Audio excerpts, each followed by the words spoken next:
What up guys, it's Justice here. Here's a vid on the final boss fight of Wayfinder in its current state, Atarak the Reaver King. Wayfinder is an MMORPG light for anyone who hasn't came across this game yet. It plays more like a third-person action RPG, and it's still in early access, which explains what you're about to see here. Not the best first impressions of a new boss fight when it instantly bugs out, and there's a copy of the boss just stood there with like no weapon in his hands. But anyway, I decided to stay and get a good vid thumbnail out of it, and then create a new instance to play through the fight. I'm a maxed out level 30 Wingrave, same gear as the last video where I fought against Wormwood, using the legendary Radiant Sword and Shield. With the next big content drop, I'd look to farm mats for the new legendary Sword and Shield, which will have its own ability as well, called the Phalanx. This protects the Wayfinder and all nearby allies with a damage shield, absorbing all damage and preventing impacts until the shield is broken. You'll see that on screen. It's a decent boss fight, which you're about to see. Standard sort of MMORPG mechanics, just lots of dodging and rolling, like big swinging hits. It's a two-phase fight, and you'll see what happens that forces it into that second phase. Again, it's a typical MMO type encounter, but still cool nonetheless. There are different spheres to boss fights and lost zones, which is the equivalent of procedural generated dungeons in this game.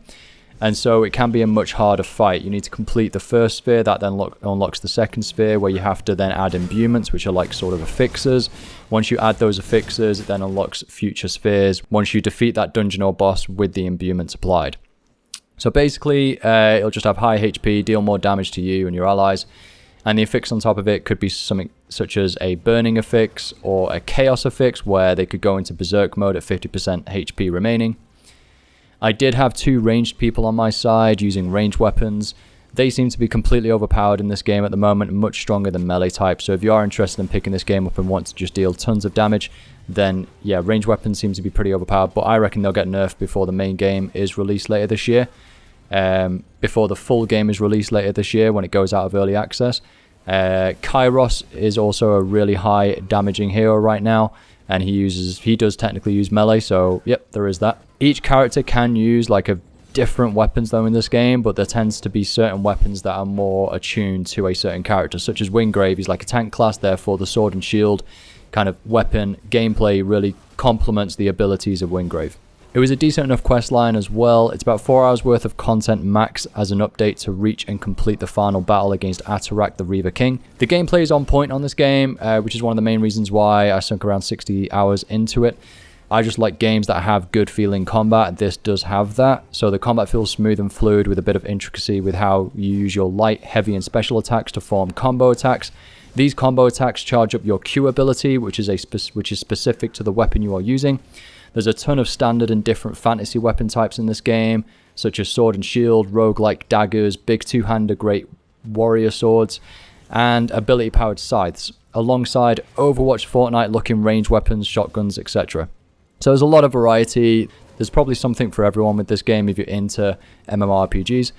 On top of this, you have 4 abilities that are character-specific. I forgot to mention this is a character-driven RPG, and so you select different characters to play, and then you level those up to unlock their abilities, including one ultimate ability. You'll see me use the Dome ultimate ability of Wingrave at some point during this fight, maybe already. This is a long cooldown, as you'd expect, and prevents me or my allies from taking any damage whatsoever, and when it lapses, it gives me and allies a damage boost for 10 seconds. This is a fantastic ability for when needing to revive teammates or get out of a sticky situation, hence the tank support playstyle, over a different sort of ultimate ability on a hero like Kairos, where it's all about stacking up damage boosting buffs before unleashing a devastating tornado dealing tons of damage in one hit. So there is a lot of variety. You've got your typical DPS heroes and your tank heroes. You don't have any obvious healing heroes in this game though. It is mostly a tank and then a couple of DPS. Would make a really good trio group in bosses and dungeon fights. It is worth saying as well, co-op in this game makes this game significantly easier, mostly due to that revive mechanic. If you go down in solo, you're not getting back up, so it is a bit more hardcore. I'll let the gameplay play out for the last couple of minutes. Enjoy, and I'll see you in my next video.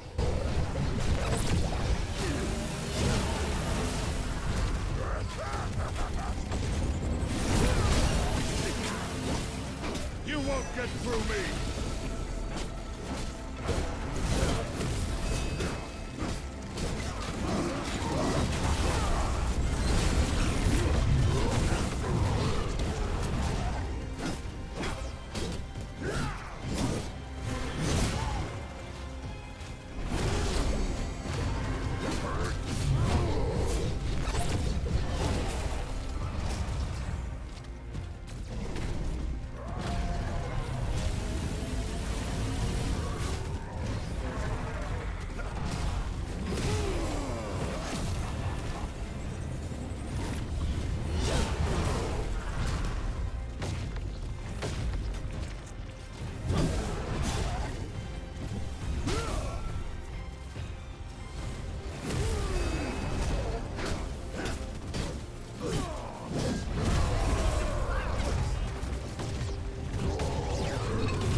I wish I could take more joy in this moment.